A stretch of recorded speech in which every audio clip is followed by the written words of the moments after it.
Me mamu nyina kwa aba e de mobile Ines kitchen. Me se nyame adom mo ho ye. Wa won subscribe o emisro subscribe like it na share. Ene ye baba be ye Abunuabunu.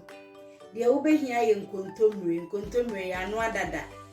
Oba saucepan ni nso a uhia adwene. Me de enwa kakra awawa ye me de kahuro. Ena me de momone, ena me de prekese. Entos nsumienu ena me de agum nti e ba be sha ase. Mu ye nhwe. Enti de obehia ye jene akakaduro ena garlic. Eno no ye natural spices. Ese wo ye nkwan a wo blend digu nkwan no ho. Enti ma blend no na wa ma keep kakra. Mimi yusu jino ubetima yusu ne awupe bia. Wudi nsuo kakra gu nam ne ho. No agya na manesi so for sometimes na estimi kakra.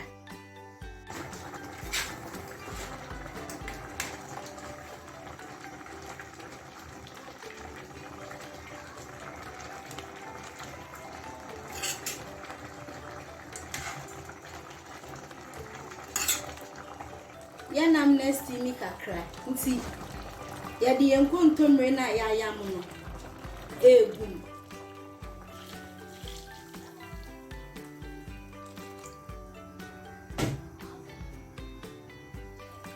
Si yankwan no na esiso.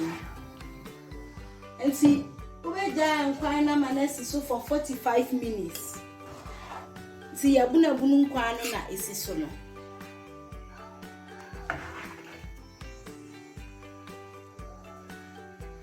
Yenkruma nso na yedi egumu no. Ese udi enkruma nso eto nkwan no.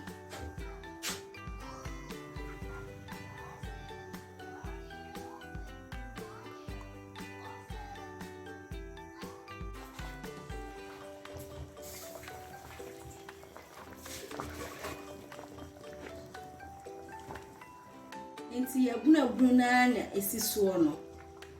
Enti sa opese mi ye video bebre na wo hwa mesra wo like share na subscribe na comment ema me se be ya metima ye local dishes bebre am ye nyina ya hwe me da mo asi bebre. Enti Abunuabunu na ya awie no ye serve with fufuo ubetimi de adi banku ana aduane bi a opese udidi bia.